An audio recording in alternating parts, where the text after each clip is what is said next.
ఓం సాయిరామ్. జై శ్రీరామ్. శ్రీ సాయి గురుగీతిక. శ్రీ సాయి సమర్థ సద్గురు స్వయంగా గురు శుశ్రూష చేసి ఆత్మ సాక్షాత్కారాన్ని పొందారు. అందుకే బాబా సమర్థ సద్గురువు అయ్యారు. ఆత్మ సాక్షాత్కారం పొందడానికి గురువు పాదాలు పట్టుకోవడం తప్ప వేరే మార్గం లేదని శ్రీ సాయి బోధించారు. అందుకు ఎన్నో సులభోపాయాలను చెప్పారు. ఒకసారి శ్రీ సాయి సుఖాసీనుడై ఉన్నారు. భక్తులు సాయికి పాదసేవ చేస్తూ ఉన్నారు. ఇంతలో వారి సంభాషణ గురుగీత గురుబోధనల మీదికి మళ్ళింది. సాయీషా, జగద్గురు నీకు నమస్కారం. గురుగీత మిక్కిలి రహస్యమైనది, సారవంతమైనది అంటారు. మీ అనుగ్రహంతో మీ నోట గురుగీత సారాన్ని వినాలని ఉంది. మాకు ఉపదేశించండి అని భక్తులు ప్రార్థించారు. శ్రీ సాయి ధ్యానముద్రలోకి వెళ్ళారు. అప్పుడు భక్తులు మళ్ళీ ఇలా వేడుకున్నారు. బాబా, నీకు సకల ధర్మాలు తెలుసు, జ్ఞానమూర్తివి. అందుకే నిన్ను సాయి, సాయి అంటే సాధువు అని అర్థం అంటారు. అందరికీ సుఖాన్ని పంచే తండ్రివి నీవు. అందుకే నిన్ను బాబా, బాబా అంటే తండ్రి అని అర్థం అంటారు.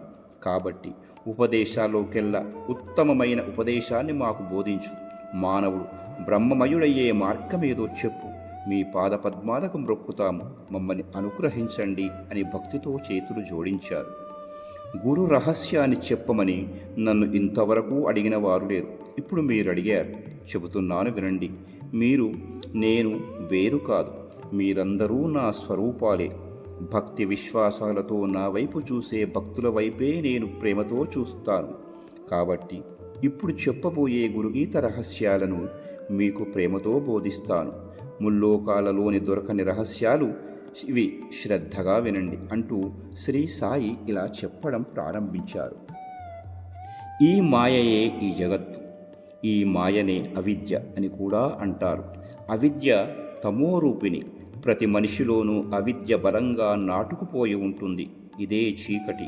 ఈ చీకటిని పోగొట్టగల వెలుతురే గురువు. అందుకే గురువుకే తొలి నమస్కారం చేయాలి. నా ఆత్మ యోగుల్లో ఉంది, యోగులు నేను ఒకటే అని శ్రీకృష్ణుడు అన్నాడు. యోగులందరూ శ్రీకృష్ణ పరమాత్మ స్వరూపులే.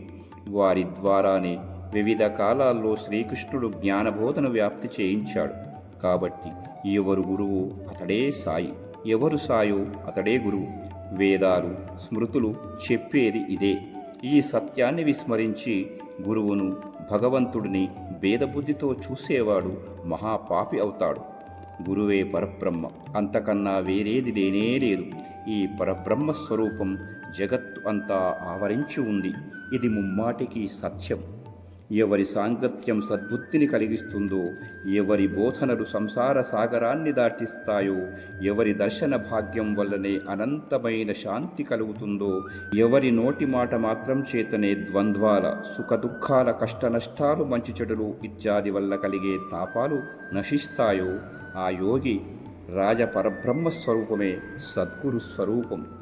గురు నివాస స్థలమే షిరిడీ క్షేత్రం. ఇక్కడ కొలువుదీరిన యోగరాజు పరబ్రహ్మ స్వరూపమే శ్రీ సాయినాథుడు. వారి పాదోదకమే పావనగంగ. సంసారాన్ని తరింపచేసే పరబ్రహ్మమైన సాయీశ్వరుడు సాక్షాత్తు గురువే. అట్టి గురువుకు నా నమస్కారములు.